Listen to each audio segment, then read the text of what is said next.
Normal.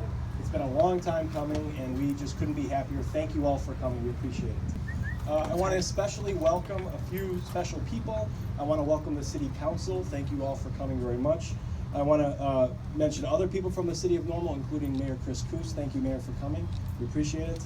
Thank you to the McLean County Chamber of Commerce for showing your support. We really appreciate it. We felt very welcomed by you, members of the press, and our friends, so thank you very much. Quick order of events. We are going to obviously start out here. To my right is our founder, Dick Portillo. He's going to give you a little bit of fun history about Portillo's, including this contraption that's standing behind us and what that is. We're then going to move inside. We won't sweat you out too much out here. We're going to move inside. We'll do a few comments from the mayor, from our CEO, Keith Kinsey, and from Dick Portillo. If you have any questions, that's a great time to ask them. Then maybe what you all came for, we will eat. Yeah, we have some great food set up in the back for you. It'll be buffet style. And then before you leave, please make sure to grab a t-shirt on your way out and grab one for your friends and family too if you'd like. So with that, I want to introduce a man who needs no introduction at this place. His name's on the building. So this is Dick Portillo. He started Portillo's in 1963. And Dick, would you please share the story of how that all came about?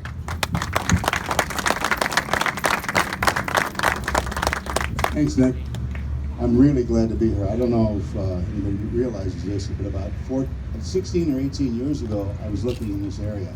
I couldn't find a good location. It might have even been longer than that.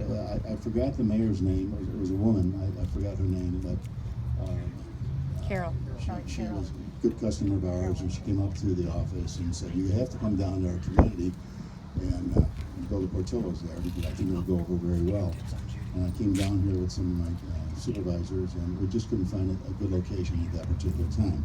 So it takes me a while, but here we are, and we're glad to be here. For those of you that don't know much about Portillo's, this is what I started with. I was 23 years old. My wife was 20. We had 2 children. My wife and I were saving for a home, and all Sharon asked for out of life at that particular time was she wanted a home with a white picket fence. And we were both working very, very hard. I was not out of the Marines not too long before that. We had $1,100 saved, and we moved from a suburb to another suburb, Villa Park. That's where I started, Villa Park, Illinois. And I realized that there was no hot dog stands in the Villa Park area. And the people that were in that particular area were mostly from Chicago, and I spent a lot of time in Chicago, and there was a hot dog stand in every corner. So I said, "Sharon, how important is it for you to have that white picket fence, a house with a white picket fence?" She said, "It's very, very important." Why? I said, "Because I'd like to take our life savings and build a hot dog stand." I won't tell you what she said, but she went crying to her mother. She says, "Mom, you know what my husband wants to do? He wants to take our life savings and start selling hot dogs." And can you believe that? And her mother, thank you, Josephine, said, "Sit down, look, he's working. I had a lot of jobs. I worked in factories and steel mills and forging plants and construction, post office, railroad, drove a truck, dug ditches, many, many different jobs. Unloaded boxcars, loaded trucks, drove trucks." She says, "He's working very hard. He's not going anywhere. You back him up." And she did. She's never complained about that anyway over the years. And Sharon's my high school sweetheart. I'm still married to her. And if you see, in every restaurant that we have, somewhere in that restaurant, there's a couple of signs that say, "Dick loves Sharon." For example, on the other side of that door, right there where Nick Sharon is pointing, it's carved in the cement. And then also somewhere else in the restaurant, there's a heart, and Dick loves Sharon. She'll be here probably and then the next visit, or maybe the day we open, and she doesn't care what the building looks like or whatever. She wants to see where Dick Love Sharon is. So it was a struggle. I didn't even know how to make a hot dog at that time, and we had no running water or bathroom, something that you couldn't get away with this year, now. If you look in the back, there was 5 50-foot garden hoses. This is a replica. The original is no longer around, but this is a replica. There was a little bit bigger box. There was 5 50-foot garden hoses that were on a reel. And I strung them across the parking lot, attached them to a silcock at an old National Food store. They're no longer in existence. Stuck it through the window, turned on the water, stuck it through the window, filled up the steam tables that way. When the silcock was frozen in the wintertime, they don't have it here, but in this photograph, there's a large milk container. And I would take it to, my wife and I lived in an apartment in the back of the shopping center. And I would bring it down in there where they would wash the clothes, washer and dryer, fill it up with water, bring it up the stairs, and fill up the steam tables that way.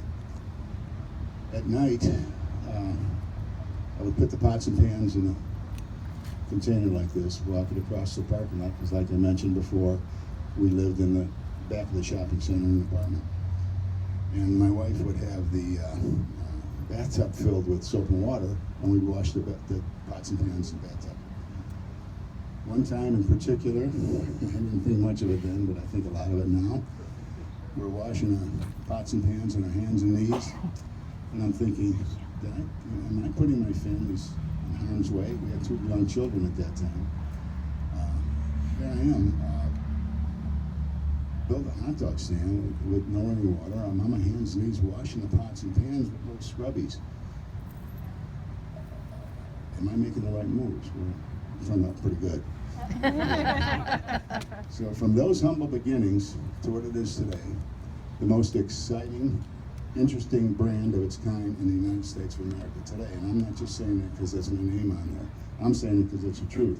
Look around at McDonald's, Burger King, Wendy's, Chipotle, any of them. Are they as exciting? Are they as nicely built as this? No. There's a lot of love and passion in these places. There's no brand like it in the country.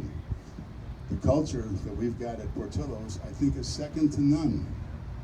The people that we hire. I'm a former Marine, and what I learned in the Marine Corps was the value of organization, the value of teamwork, and the value of training. All of those items I took, put them in here, and that's what I used in building it. Started off with just my wife and I and maybe a couple kids making hot dogs, and she would just work just for lunch. It was. We had an old beat-up station wagon that we pulled in the back, and we had 2 children, 2.5 and 6 months old at that time. We rolled down the window, and they had toys in the background, and Mom and Dad were making hot dogs, and right after the lunch rush was nothing. She'd go back home, and I'd stay in the trailer myself. Today, there's over 6,000 employees in 7 states, and growing. Portillo's is the highest volume restaurant brand of its kind. There is no brand, no fast casual brand in the United States of America today that has the gross sales that Portillo's has.